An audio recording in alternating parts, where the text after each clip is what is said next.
If you're a football nerd like I am, you've probably seen a graph or two that looks like this pop up on your Twitter feed, and it was likely posted by Account Stat on Twitter, which, if you're a football nerd and you don't follow them, I don't know what the heck you're doing. You should absolutely do so.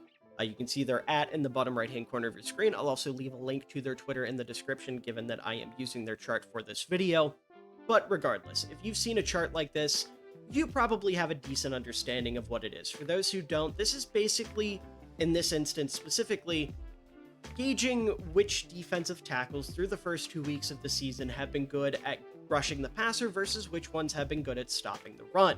Now, me personally, when I see a graph like this, there are two things I immediately jump to. Number one, I look for Chicago Bears because I am a Chicago Bears fan. But number two, I like to look at the outliers to see who is the best or the worst at each given thing.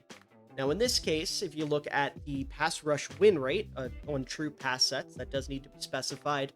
Jeffrey Simmons has over a 30% pass rush win rate on true pass sets, making him through 2 weeks the most efficient and most effective pass rushing defensive tackle in the league. That's not that surprising. He's a household name. He's a very, very good player. We're all familiar with Jeffrey Simmons. But then you look at run stop rate, and the number one player is Dante Stills of the Arizona Cardinals. Now, I mean no disrespect to Mr. Stills because I'm a West Virginia fan. I know the man. I scouted him when he was coming out of college. I'm a fan. The average NFL fan probably does not know who Dante Stills is. So if this were to pop up on the Twitter page of someone who is maybe not as dialed in as someone like me, or isn't at least an Arizona Cardinals fan, they're probably looking at this and going, who the heck is Dante Stills? And because of that, I wanted to make a video taking a look at the plays that result in Dante Stills' run stop percentage being so high. Because at the end of the day, numbers are numbers, right? I don't like to take those at face value. I like to look at those and then see if the film backs them up. And in the case of Dante Stills, they absolutely do. So like I said, I wanted to make a video kind of taking a look at 8 of the best plays from the first 2 weeks from Mr. Stills.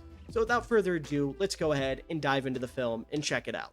All right, first play we're going to take a look at here is from the Saints game. Now, I know it's week 2. You want to see me talk about what the Cardinals did against the Panthers, or more specifically what Dante Stills did against the Panthers, and we'll get there. I didn't get to make a week 1 video, so consider this a week 1 and week 2 breakdown. But regardless, Dante Stills lined up here in the B gap against the run, and this is just going to be really, really good from a technical standpoint. So you're going to see he engages with the tackle, establishes the anchor, peaks, stacks, and sheds, and ends up getting in on the gang tackle. So if we take a look here on the replay, kind of break this down a little bit, you see right away he does a great job of engaging with the tackle. You see the hands are in the chest, feet are a good width apart, and also the eyes are in the backfield. He is not concerned with the guy across from him. He's concerned with this handoff. He wants to know if this is going to be a run. He needs to prepare himself for the ball to come right at him, especially because this handoff is on his side of the field. Or if it's play action, he needs to know if he needs to toss this guy to the side and penetrate into the backfield. But regardless, he does a good job here. You see he establishes the anchor. This looks a little ugly on the frame that I've paused it on, but I promise this is intentional. He is establishing his anchor here. You'll see in the frames immediately after he stands himself back up, has that tackle completely upright, and now he has a choice. The ball carrier has the ball. He can do one of two things. He can continue straight forward, or he can bounce this to the B gap over here, or to the C gap, excuse me, because this would be between the tackle and the tight end. So he can either cut up straight through the B gap or bounce out through the C gap. What's going to happen here is Stills is going to recognize that. He's going to do a good job of peeking. He's letting Kendre Miller know, hey, buddy, if you come through this gap, I'm taking you down. Kendre Miller's going to see that and go, yeah, you're big. I don't want to mess with you. So he's going to bounce that outside. Stills readjusts himself and ends up getting in on the gang tackle there. Just flawless execution there. Love the way he establishes the anchor. Love the way he's able to quickly peek and shed and get to the running back. Just perfect textbook run defense there, holding him to a minimal gain on first down. This next play here is going to show off maybe my favorite part about good run defense, and that's the fact that at the end of the day, it is truly fueled by the power of friendship. We're going to see Dante Stills here really open up for a couple of his teammates to make a play. So we're going to let this one play out. You see he engages with the guard, washes him downhill, and that is going to open up for his teammates to make the play there on Alvin Kamara. Now, he does pick up a couple yards, but, when you're going up against a savvy veteran running back, they know how to fall forward. They know how to fight that extra little bit to get a yard or two. In reality, Dante Stills does a great job keeping this play at the line and opening up for his teammates to do the rest. So you'll see right off the snap here, Stills does a great job. But what we're going to take a look at first is the blocking scheme. You've got the guard and the tackle on the right side of your screen. You've got Banks doing the same thing. It looks like the guard here wants to do the same thing. And then you're going to have the center going to the second level, picking up the safety, Buda Baker. And the idea here is to have Kamara run through the center here, like literally right where the center's at. Dante Stills is going to recognize that. You see right away, it's a little hard to tell, but his hands are in the chest of the guard. He's doing a great job there with the hand placement. He is going to immediately throw his eyes into the backfield, watch this handoff. Once he recognizes where the ball is going, he says, okay, I'm going to hold my ground. He's ready to make the play, and Kamara keeps going. So what he's going to do is he's going to shove the guard into the gap, right? And that is going to open up a cutback lane for Kamara, but the idea here is that you're relying on someone like number 2 over here, or Zaven Collins, who is currently blocked, or will come free, or maybe this safety coming downhill. If you can block the initial gap here, one of these 3 defenders, one of your teammates, should be able to come downhill and keep this for a minimal gain. And that is what is going to happen. You see Kamara, he tries to press the line a little bit to bait this safety, but that gets LJ Collier in position. Zaven Collins is starting to shed his man with the tackle looking uphill here. They're going to do a great job of blowing this up and keeping it for a minimal gain, all because of Dante Stills. Again, just manhandling the guy in front of him, pushing him into the gap. I mean, there's literally nowhere to run. You have 2 Saints on top of each other here. Kamara can't cut this up here to follow Ruiz because of Collier, so he has to cut it backside, and Collier does a good job of chasing him down. You've got Zaven Collins, you've got a defender here, you've got a defender here. There's 4 opportunities with Collins, rather, to make the play here because of what Dante Stills has set up. So just a great job here by Stills, a great job blowing it up, and again, I know he ends up picking up like 3 yards, but it's because he's Kamara, he knows how to fall forward. Either way, flawless execution, beautiful example of the power of friendship. Just absolutely love what you're seeing from Dante Stills here if you are Jonathan Gannon and the rest of the defensive staff. All right, this play right here, still in the Saints game, is awesome. Not the flashiest play in the world, but Dante Stills just shows he is bigger and he is better on this play. So we've got him lined up in the B gap once again. And you're going to see, it doesn't look like the sexiest play, but when you actually break it down, it's pretty impressive. He holds the position there with the tight end and fights through a double team to help make the tackles. So, taking a better look at what goes down here, it's more about how well he holds his ground here than it is about, him like making a play on the running back or anything like that. So you see right away, he's going to loop around the tackle and he is going to engage with the tight end, and he has all the leverage, all the anchor here. This tight end is not moving him.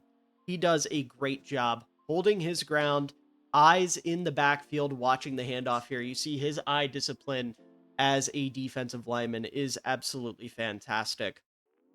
And he is going to get double teamed by the guard. You see 51, Ruiz is going to step up. And right when that happens, his teammate, I believe it's Mac Wilson, comes down and is going to lay a hit on the tight end. And because of the position that Stills had been holding this entire time, that hit is going to jar the tight end upward and back and is going to cause the running back to trip over his feet. You're going to see his feet are going to get tangled right about there, and that causes him to trip, fall forward, and then Dante Stills is going to get credited for tackle assist there. But just an awesome job holding his position through a double team. I mean, he does not really budge when this guard comes up and hits him. He keeps his ground perfectly, and then once he sees that running back come by, he drives his feet through the tight end, sends him flying, and does an awesome job. I mean, that is a feat of strength. That is one strong defensive tackle right there to be able to pull that off. Not the sexiest play, not the prettiest play, but certainly one that I'm looking at and going, wow, That that is something else from 55 in Arizona. All right, next play here, we're going to take a look at Stills lined up in the B gap here on the other side of the field. Typically been lining up on your left. Now he's on your right. They're going to bring a tight end in motion, and he's going to do a great job of disengaging, reading the running back, and dropping him in the backfield. Now, some might say that looked a little lucky because he did just trip up the running back after throwing himself forward. But I promise you, it's not luck. It's good process that looks lucky. We'll see what I mean here in a moment. So you bring the tight end in motion, and Stills is immediately going to engage with a double team, but we know he has no interest in 51 or 72. His eyes are in the backfield watching this handoff, and he does a great job here. Keeps watching him, keep watching him, and he sees that the running back is pressing the line, right? Can't take this lane, so he wants to kind of press the line and then maybe bounce this outside or look for a cutback lane.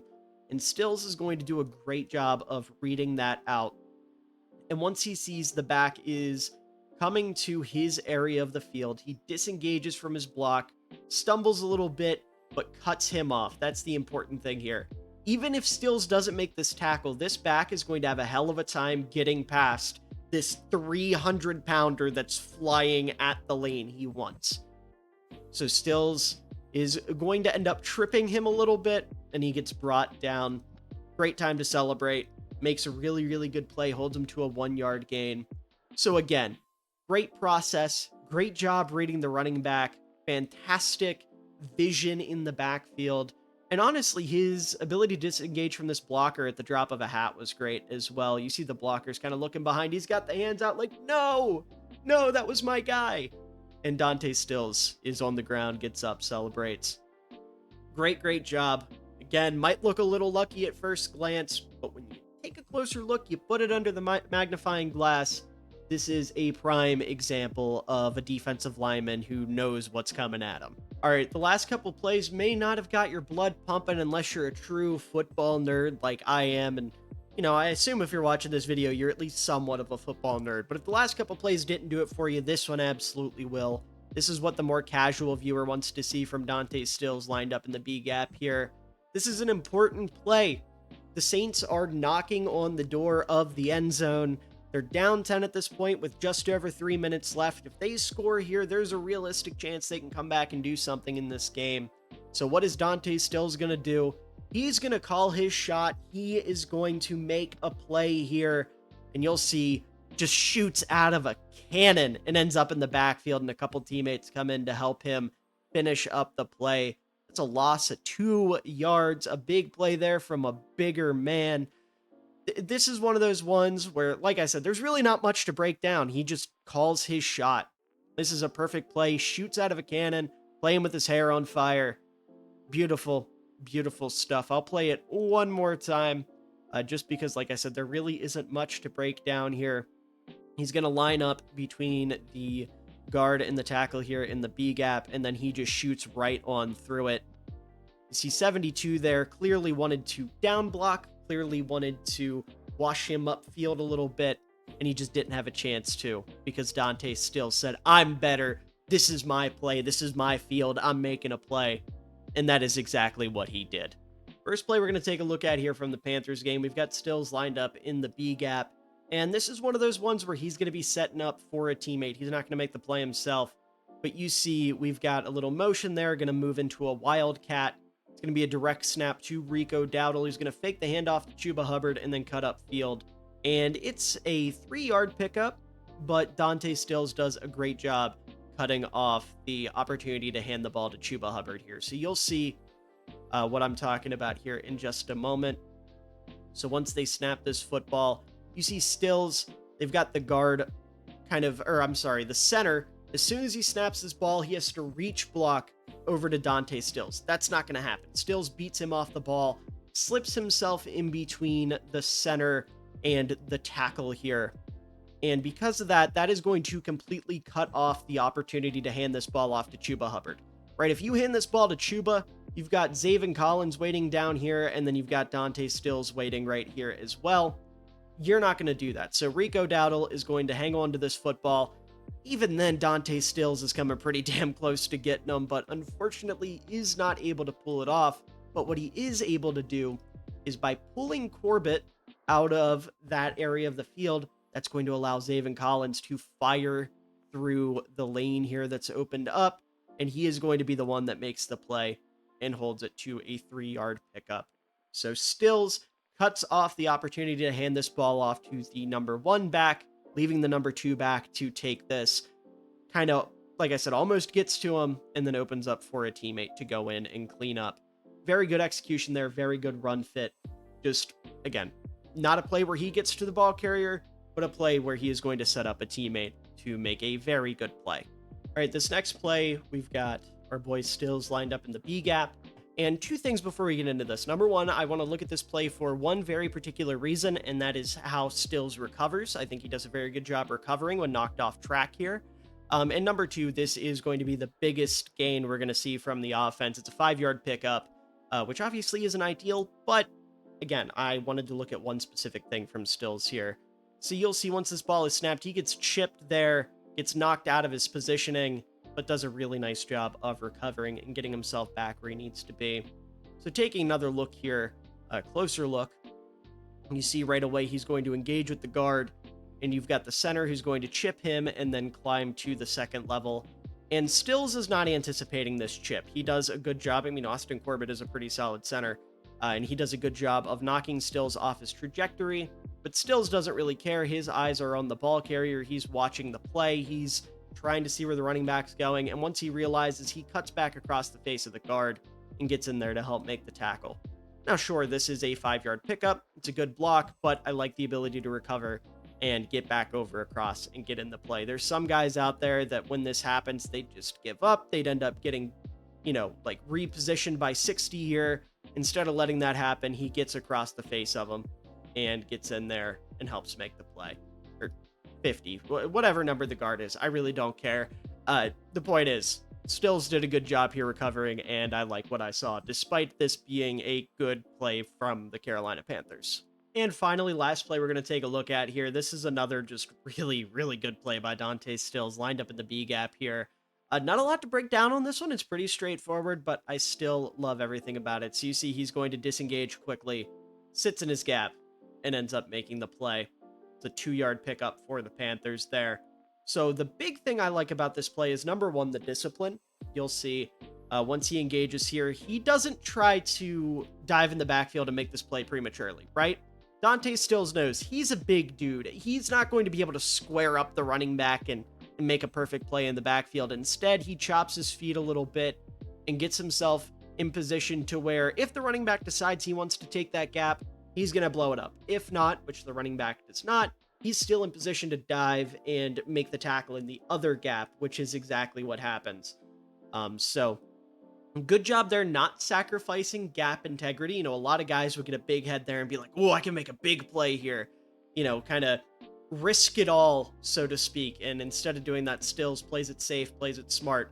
And the other thing too, I mean, just the technique here to step inside, flow with traffic, eyes in the backfield, sees the handoff, ditches his man. Just perfect. Everything about this is perfect. I wish we had Chris Berman here. It's not very often you get to see a whoop from a defensive lineman, I can't do it as good as good old Berman, but still just an awesome play there. And I think a great one to end us off on, because we talked a lot about Stills, setting up for his teammates and helping some of these other defenders in Arizona make plays. But make no mistake, Dante Stills has a trick or two up his sleeve to get to the running back, get to the ball carrier, and make himself a nice play in run defense. But anyways, folks, that is going to do it for this video. I hope you all enjoyed, and if you did, please make sure to leave a like down below, as it does help out the channel a ton. Shows your support, shows your care, and I really do appreciate it. Also, make sure to leave a comment down below telling me what you thought about this video. Are you high on Dante Stills? Do you think I'm overreacting to a big man making some plays? Anything like that, definitely let me know. I'd love to hear your feedback. I'd also love to hear any players that you think I should keep an eye on. Maybe someone on your favorite team isn't getting enough attention. Maybe they're prepped for a big week 3 game. If that's the case, definitely let me know. I'll make sure to keep an eye out. Make sure to check them out when I do my film study next week. And also make sure to subscribe for more NFL content coming your way throughout the rest of the regular season, into the off season, and beyond. I'm going to try to get back into doing weekly film breakdowns, so you definitely won't want to miss those. And above all else, I hope you all have a wonderful day, evening, night, afternoon, whatever time of day it is for you. I hope you enjoy it because you're all wonderful people and you truly do deserve it. Had a chance on the throwback. This was an ill-advised throw. What an unbelievable catch by Cole Kmet. And he cups it too. No movement when he hits the ground, tucked up against his shoulder. Wow. Using that